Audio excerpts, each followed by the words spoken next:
My name is Ethan, and I grew up in a quiet suburb in Texas, far from the noise and chaos of the big city. Our neighborhood was the kind where everyone knew each other, where kids rode their bikes until dusk, and people left their doors unlocked without a second thought. That all changed 5 years ago, when a new neighbor moved in. It was late summer, the kind of evening where the sky turns a burnt orange before night falls. I remember watching from our living room window as a large beat-up U-Haul truck pulled into the driveway of the house across the street. The house had been on the market for months, its beige siding and overgrown lawn a sore thumb in our pristine little neighborhood. My parents were excited about new neighbors. They always hoped for someone friendly, maybe with kids around my age. Instead, we got him. He stepped out of the truck, a tall man in his mid-40s with pale, sallow skin and dark, deep-set eyes that seemed to hold a permanent scowl. He wore a faded leather jacket despite the sweltering heat, and his movements were stiff, almost robotic. There was something unsettling about him right from the start. He didn't wave, smile, or even glance at any of the houses around him. He just unloaded his boxes in silence, methodically, as if he were trying not to draw attention. Over the next few days, we learned bits and pieces about him through whispered gossip among the neighbors. His name was Mr. Cole, and he had recently moved from New York City, specifically from some dangerous neighborhood people in our town had only heard about in crime dramas. Nobody knew much else. He never made small talk or attended neighborhood gatherings. Whenever I saw him, he was either fixing up his house or sitting on his porch staring. And that's what got to me, the way he stared at our house. At first, I thought it was just a coincidence his porch faced our home, and maybe he was just zoning out, lost in thought. But as days turned to weeks, I realized it wasn't random. Every time I walked outside, whether it was to grab the mail, water the lawn, or toss a basketball in the driveway, his eyes would follow me. Sometimes I'd glance up and see him watching through his front window, his face expressionless, his shadow barely visible behind the sheer curtains.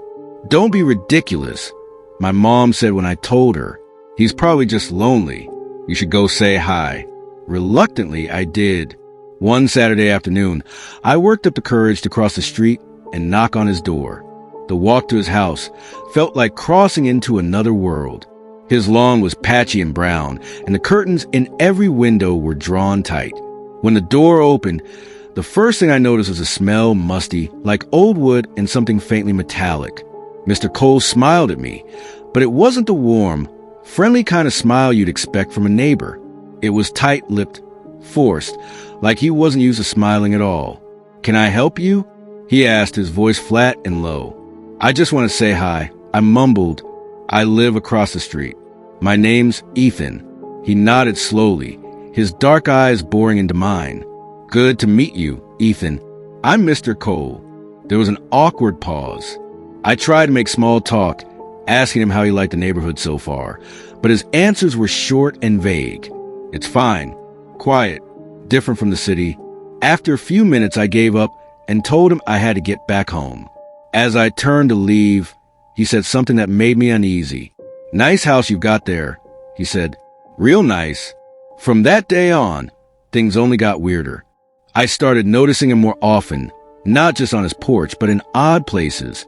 Standing by his mailbox late at night, walking slowly along the sidewalk in front of our house, always with that blank expression. One evening I saw him standing on the corner, staring at our house for what felt like an eternity before disappearing into the shadows. Then came the photographs. It was a Sunday afternoon, and I was shooting hoops in the driveway. I caught him out of the corner of my eye. He was standing across the street, holding up a camera and pointing it directly at our house. I froze. "What the hell?" I muttered under my breath. I ran inside and told my parents, but when my dad went out to confront him, Mr. Cole was gone. The only trace of him was the faint sound of his front door closing. That night, my parents debated what to do. My mom was convinced he was harmless, just a lonely man with some quirks. My dad wasn't so sure. "It's not normal," he said, shaking his head. "The guy gives me the creeps." We decided to keep an eye on him, but things escalated faster than we expected. 2 nights later, around midnight, I woke up to the sound of faint clicking. I crept to my window and peeked through the blinds. There he was, standing on the sidewalk in front of our house, his camera flashing. As he took picture after picture, my heart pounded in my chest. "Mom," I said urgently, running to their room. By the time my dad got outside, Mr. Cole was gone again, but this time we didn't let it slide. My dad called the police. When the officers arrived, we explained everything. His staring, the photos, the late-night appearances. They assured us they'd look into it and headed across the street to question him. We watched from the window as they knocked on his door, but no one answered. The next day, 2 detectives showed up at our house. They'd gotten a warrant to search Mr. Cole's home, and what they found was straight out of a nightmare. Inside, they discovered a room covered in photographs of our house. Every angle, every window, every door. He had it all documented. Some of the pictures were marked with red circles, as if he'd been planning something. What was he planning? My dad demanded, his face pale. The detectives didn't have a clear answer. They told us Mr. Cole had vanished. No trace of him. No forwarding address. Nothing. He left behind everything, including the eerie shrine dedicated to our home. The days that followed were tense. Every creak in the house, every shadow outside made my heart race. My parents tried to reassure me that he was gone, but I couldn't shake the feeling that he was still watching, waiting. Weeks turned into months, and eventually the fear began to fade. But the house across the street remained empty, a haunting reminder of what had happened.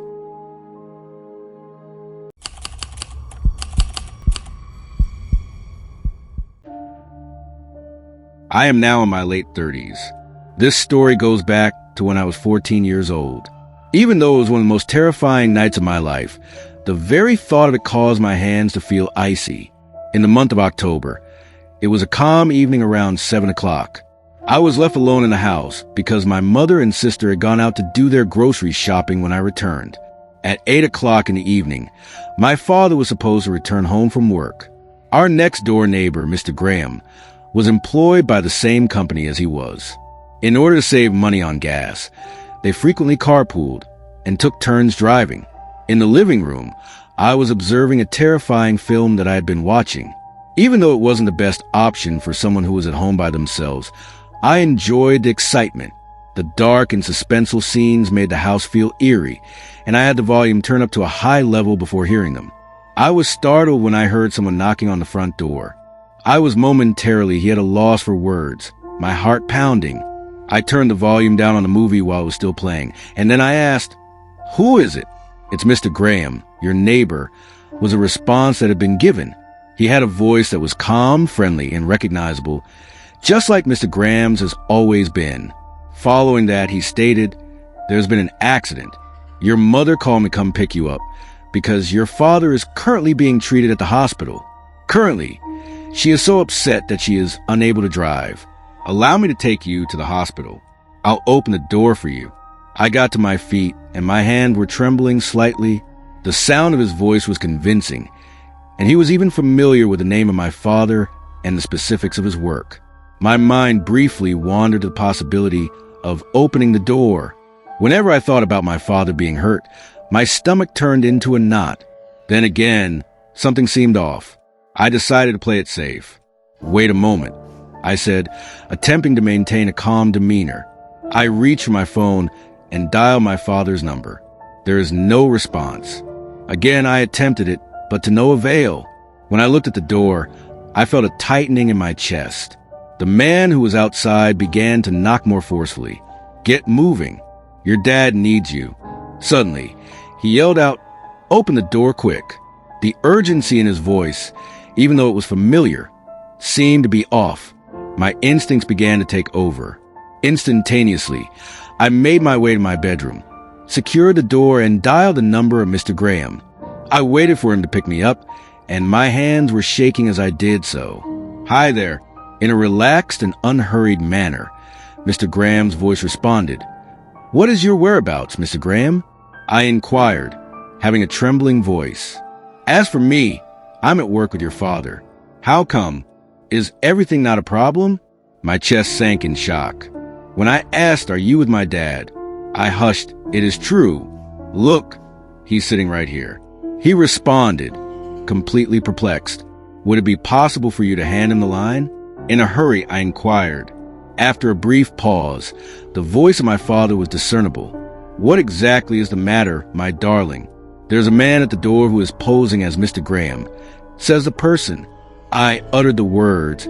"According to him, you are currently in a hospital, and he wants me to open the door for you." There was a momentary pause, and then my father's voice quickly changed to one of seriousness. "Let me speak to you. Don't leave your room. Make sure the door is locked, and don't make any noise. At the moment, I am going to call the police.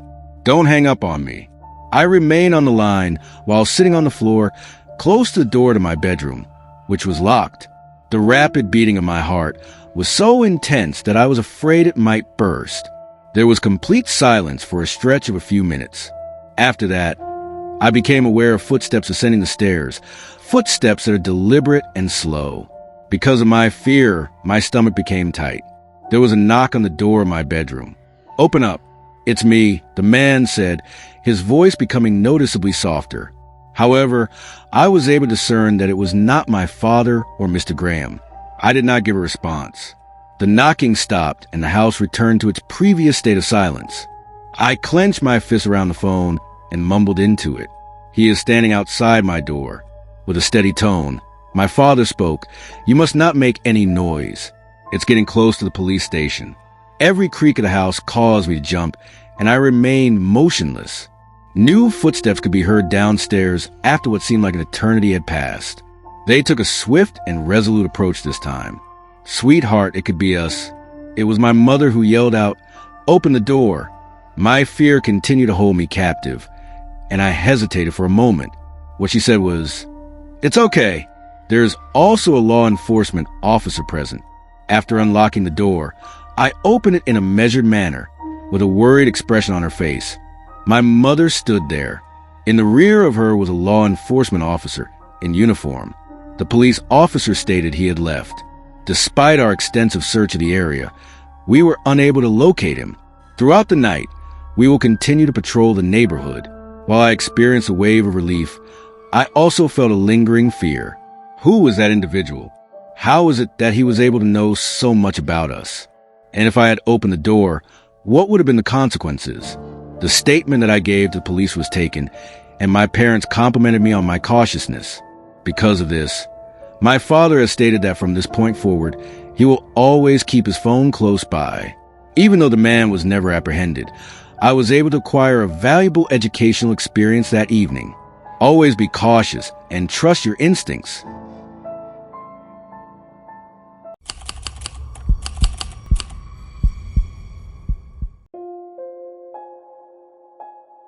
In 2005, I moved to New York with my wife Amanda and our 7-year-old son Jason. It was the beginning of a new chapter for us. Our house was small but cozy, tucked in a quiet cul-de-sac. The first day was hectic with all the unpacking, but by evening, we had settled into the living room, enjoying a quiet moment as a family. That peace was interrupted by a knock at the door. It was 9:00 p.m., and we weren't expecting anyone. Jason looked at me curiously, and Amanda glanced toward the door, her brow furrowed. "Who is it?" I called out. A soft voice replied, "Your neighbor."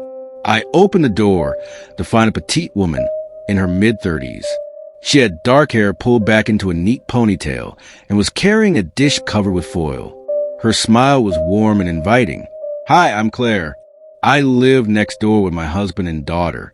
I just wanted to welcome you to the neighborhood," she said, handing me the dish. The scent of freshly baked lasagna wafted through the air. "Wow, thank you so much."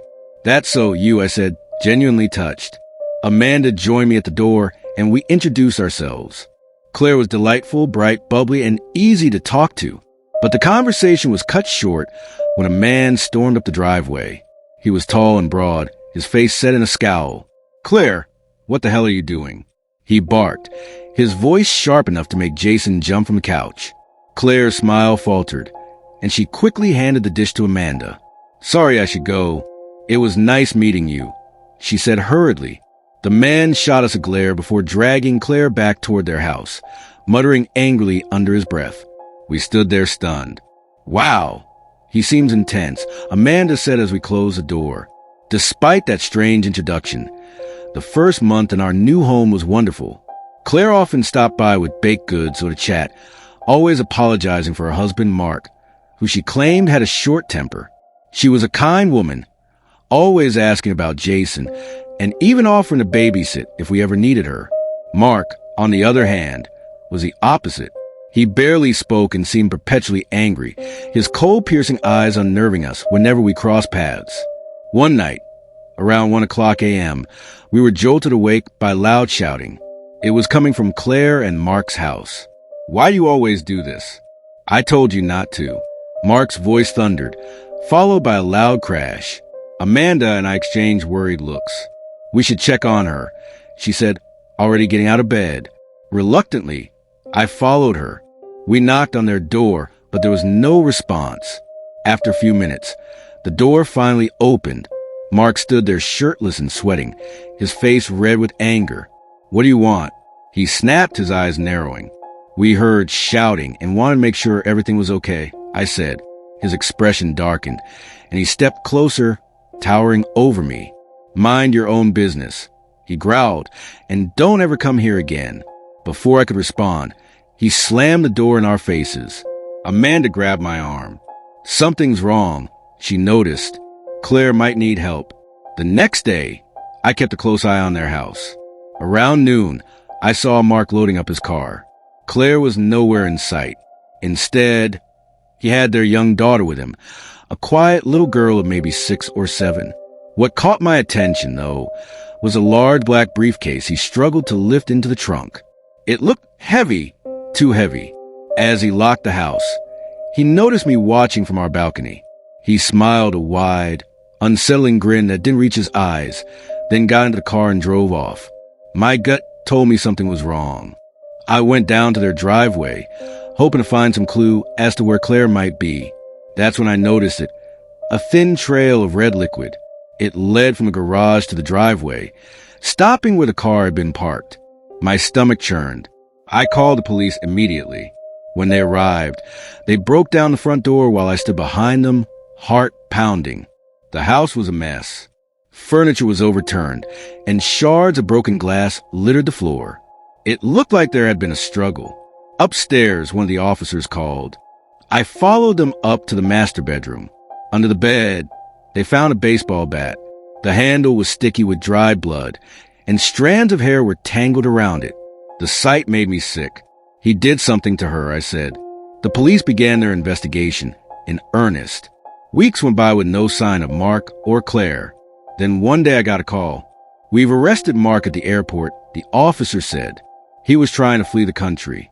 Amanda and I were relieved, but there was still no sign of Claire. That's when the police decided to question Mark's daughter about the briefcase.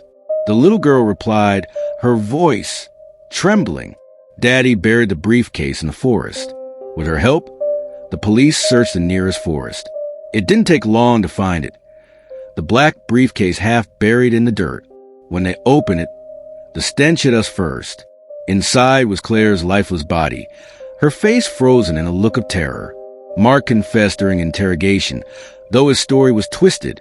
He claimed Claire had been unfaithful, that she betrayed him. But Amanda and I knew better. Claire was nothing but kind, a devoted wife and mother. Mark, on the other hand, was a heavy drinker, his temper always on edge. He didn't need a reason to snap. The story didn't end there, though. Mark's arrest made the news, and of his crime sent shockwaves through the community. Unable to stomach living next door to the scene of such horror, Amanda and I decided to sell the house.